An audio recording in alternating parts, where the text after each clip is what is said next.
आपल्यासोबत ठाकरेंच्या शिवसेनेचे गटनेते भास्कर जाधव आहेत। 15 दिवस झाले तुम्ही पत्र दिलं, पण विधानसभा अध्यक्षांचं काही उत्तर मिळाले, काही सकारात्मक आहेत? असं आहे की आम्ही 10% सदस्य संख्या निवडून आली पाहिजे हे कायद्यामध्ये कुठेही नाही। कायद्यामध्ये ज्या पक्षाची सदस्य संख्या जास्त असेल त्यांना विधानसभा अध्यक्षांनी त्या ठिकाणी विरोधी पक्ष नेता म्हणून नेमावं अशी पद्धतीची कायद्यामध्ये तरतूद आहे। ती 1955 ची तरतूद, 1977 ची तरतूद, 2006 ची तरतूद ही आम्ही त्यांच्या लक्षात आणून दिली आणि त्यानंतर सचिवांनी विधानसभेच्या सचिवांनी आम्हाला पत्र दिलं की सदस्य संख्येची कुठेही अडचण नाही।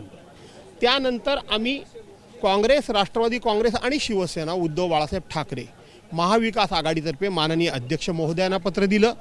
माननीय मुख्यमंत्री महोदय देवेंद्र फडणवीसांना आम्ही भेटलो, त्यांच्याकडून सकारात्मक चर्चा होताना दिसते आणि म्हणून आम्हाला अपेक्षा आहे की लोकशाहीची शान म्हणून, लोकशाहीचं महत्त्व म्हणून आणि लोकशाहीला विरोधकांना सुद्धा कमी की जास्त आम्ही लेखणार नाही हे माननीय मुख्यमंत्री महोदयांनी अनेक वेळा सांगितलं।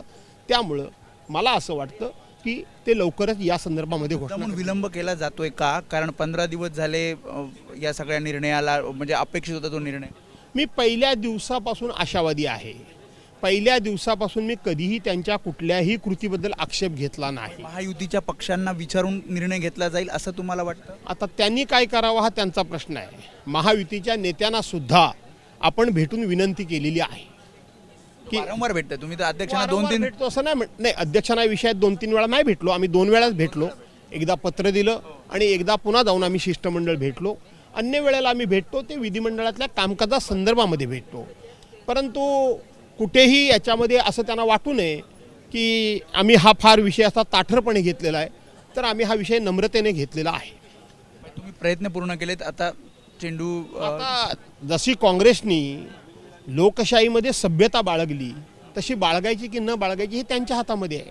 त्यामुळे होते भास्कर जाधव, विरोधी पक्षनेते पदासंदर्भात त्यांनी प्रतिक्रिया दिली आहे। कॅमेरामॅन मनोज जयस्वाल समी वेदांत नाईब, एबीपी माझा, मुंबई।